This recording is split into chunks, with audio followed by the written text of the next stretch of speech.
Baru tahu, alat pendengaran bisa didapat gratis pakai BPJS loh. Assalamualaikum warahmatullahi wabarakatuh. Halo sahabat Kim, saya Dr. Dinarviani Dwi Lukitasari. Saya spesialis THT dari Rumah Sakit Kim Batang.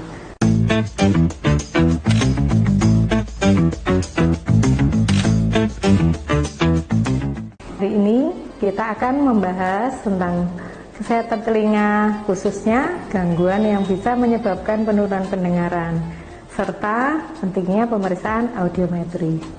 Telinga merupakan organ pengendaraan yang penting, di mana telinga kita dibagi menjadi 3 bagian, yaitu telinga luar, telinga tengah, dan telinga dalam, yang fungsinya adalah mengantarkan dan menerima suara. Untuk itu, kondisi telinga kita secara keseluruhan harus baik. Saya jelaskan sedikit ya bagaimana bisa mendengar. Jadi suara yang masuk ke telinga kita lewat liang telinga ditangkap oleh gendang telinga, kemudian menggetarkan tulang-tulang pendengaran yang namanya malleus, incus, dan stapes. Nah, kaki stapes ini menggetarkan suara ke dalam rumah siput yang di dalamnya terdapat sel-sel rambut atau hair cell. Ini bergerak dan mengubah getaran menjadi impuls listrik, dikirim ke saraf pendengaran ke otak kita, dan diterjemahkan impuls ini sebagai suara. Jadi penting ya koordinasi yang baik antara telinga, saraf pendengaran, dan otak. Ada beberapa kondisi dan juga penyakit telinga yang menyebabkan penurunan pendengaran. Salah satunya adalah serumen infaksi atau yang juga bisa dikenal dengan serumen obturan atau serumen prop. Jadi karena kondisi penumpukan kotoran telinga yang penuh, jadi mengakibatkan hambatan hantaran suara ke gendang telinga kita. Yang kedua adalah infeksi telinga luar atau otitis eksterna, dan juga telinga tengah yaitu otitis media, karena cairan atau nanah yang menumpuk di liang telinga pada otitis eksterna, dan juga cairan dan gendang telinga yang berlubang pada otitis media dapat menyebabkan hantaran suara terganggu. Kondisi yang ketiga adalah penyakit otosklerosis, jadi kondisi tulang pendengaran yang mengalami perkerasan sehingga tidak dapat menghantarkan suara dengan baik. Kemudian yang selanjutnya adalah presbikusis. Presbikusis adalah penurunan fungsi pendengaran karena proses penuaan, jadi biasanya terjadi yang secara bertahap. Yang selanjutnya adalah paparan bising atau yang juga kita sebut dengan noise induced hearing loss. Jadi adanya kerusakan di sel rambut koklea karena paparan suara keras yang terus-menerus dalam jangka panjang mengakibatkan juga penurunan pendengaran. Yang terakhir adalah Meniere's disease. Meniere's disease adalah gangguan telinga bagian dalam yang ditandai dengan vertigo atau pusing berputar, berdengung, atau kita sebut juga dengan tinnitus, dan penurunan pendengaran yang fluktuatif. Jadi gangguan pendengaran ini bisa terjadi karena hambatan hantaran suara, yaitu gangguannya konduktif, dan juga bisa karena saraf pendengaran yang rusak atau sensorineural, dan juga bisa mix keduanya karena gangguan konduktif dan juga gangguan sensorineural. Gangguan pendengaran pada anak bisa dari lahir, bisa pada masa tumbuh kembang, dan bisa pada usia remaja. Pada anak dari lahir tidak bisa mendengar sama sekali, orang tua harus paham. Jadi harus aware, kalau usia 1 tahun tidak bisa mendengar, harus cepat diperiksakan. Karena anak yang baru lahir, seharusnya dia akan menangis. Semakin bertambah usia, banyak bicara atau mengoceh, babbling, mencari sumber suara. Karena itu, mainan anak atau balita itu banyak yang dengan bunyi-bunyian. Kemudian, seperti kita ngomong yang keras, ada suara petir, anak kaget atau tidak. Kemudian, kalau anak juga tidak bisa mengucapkan kata-kata sesuai usianya, kita harus aware. Nah, kalau gangguan yang pada anak remaja, biasanya karena penyakit. Jadi, apabila bisa kita tangani penyakitnya dan sembuh, akan bisa mendengar lagi. Semakin dini kita mengetahui gangguan pendengaran dan secepatnya ditangani, harapannya membuat anak bisa bicara lagi dengan normal. Jadi, apa yang harus diperhatikan dan harus dilakukan?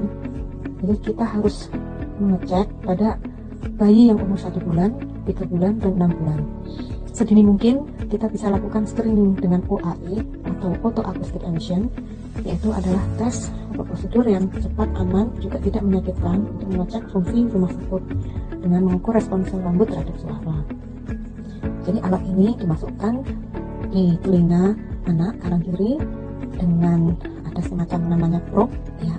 Kemudian kita bunyikan suara dan disitu akan muncul apakah pas, berarti dia tidak ada masalah, dan ataukah reverb. Tapi hasil ini apabila pada umur 1 bulan hasilnya reverb, kita ulang lagi pada saat umur 3 bulan. Apabila hasilnya juga reverb, harus dicek yang namanya BERA. BERA adalah Brain Evoked Response Auditory. Jadi ini juga sama, tes dan pemeriksaan, aman juga dan tanpa rasa sakit. Ini untuk mengukur respon saraf pendengaran dari telinga ke batang otak. Seandainya pada saat kita periksa hasilnya juga ada masalah, berarti pada saat 6 bulan kemungkinan membutuhkan cochlear implant atau pemasangan implan alat mendengar di rumah siput. Jadi pemeriksaan yang sedini mungkin untuk screening itu harus dilakukan dulu pada anak-anak yang berisiko saja, seperti bayi yang dipikul, jadi di perinatologi yang ICU ya, bayi yang baru lahir rendah BLR, atau bayi yang kuning. Tapi sekarang screening keseluruhan bisa dilakukan pada bayi baru lahir.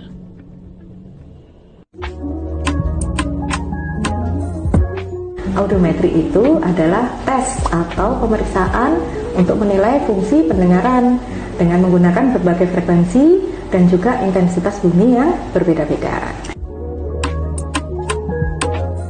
Nah, tujuannya itu untuk membantu mendiagnosis gangguan pendengaran yang secara dini, untuk bisa menilai derajat atau tingkat keparahannya, juga untuk memantau kondisi pendengaran kita pada anak-anak, juga dewasa, dan juga lansia atau orang tua. Nah, audiometri itu dilakukan ketika seseorang merasakan adanya gangguan pada telinga atau pendengaran. Tapi sebelumnya sebaiknya dilakukan pemeriksaan dulu ke dokter THT. Jadi dari hasil pemeriksaan itu akan dinilai apakah memang memerlukan tes audiometri, dan biasanya pasien juga akan dikasih pengantar untuk pemeriksaan tersebut. Untuk tidak, jadi audiometri itu bisa untuk semua kalangan. Jadi pemeriksaan ini penting buat siapa saja yang beresiko mengalami gangguan pendengaran. Jadi seperti orang yang bekerja di lingkungan yang bising, yang tadi sempat saya sebutkan ada paparan bising ya, noise induced hearing loss itu. Jadi bekerja di pabrik atau di area yang dengan paparan suara yang keras terus-menerus. Juga orang yang sering menggunakan headset dalam waktu yang lama, apalagi dia menggunakannya dengan volume yang tinggi. Nah, selain itu, ini juga bisa digunakan untuk medical check up. Jadi biasanya medical check up pada perusahaan itu kan rutin ya, tahunan, tahun sekali untuk evaluasi fungsi pendengaran karyawan. Nah, pemeriksaan audiometri itu bisa dilakukan sesuai dengan kondisi, sesuai paparan resikonya, juga sesuai usia pasien. Jadi kalau pekerja yang dengan paparan kebisingan yang tinggi ya, itu bisa dilakukan rutin setiap tahun. Tadi yang dari MCU, dari perusahaan itu. Kalau untuk lansia, pemeriksaan juga bisa dilakukan berkala, biasanya setiap 5 tahun. Karena penurunan pendengaran akibat usia itu sifatnya progresif. Tapi tetap evaluasi awalnya oleh dokter THT. Kabar baiknya, pemeriksaan audiometri bisa diganggu oleh BPJS, tapi sesuai indikasi dan rujukan yang sesuai. Ya, betul. Jadi kalau dari hasil pemeriksaan ternyata membutuhkan alat bantu dengar, jenis dan spesifikasinya itu akan disesuaikan dengan derajat keparahan gangguan pendengarannya. Saya prakteknya di Rumah Sakit Kim setiap hari Senin dan Rabu pukul 2:30 sampai 4:30. WHO mencanangkan program Sound Hearing 2030 dengan tema Better Hearing for All. Sasarannya adalah penurunan gangguan pendengaran dan ketulian sebesar 50% pada 2015 dan 90% pada 2030. Teman-teman, Sobat Kim, Jangan abaikan tanda-tanda gangguan pendengaran seperti sering meminta lawan bicara mengulang ucapan, telinga yang berdenging, atau merasa suara terdengar lebih pelan dari biasanya. Segera lakukan pemeriksaan agar dapat ditangani lebih dini dan tepat. Mari jaga kesehatan pendengaran kita bersama. Selamat Hari Pendengaran Dunia 2026. Oke, sampai jumpa lagi di konten edukasi berikutnya. Wassalamualaikum warahmatullahi wabarakatuh. Dadah.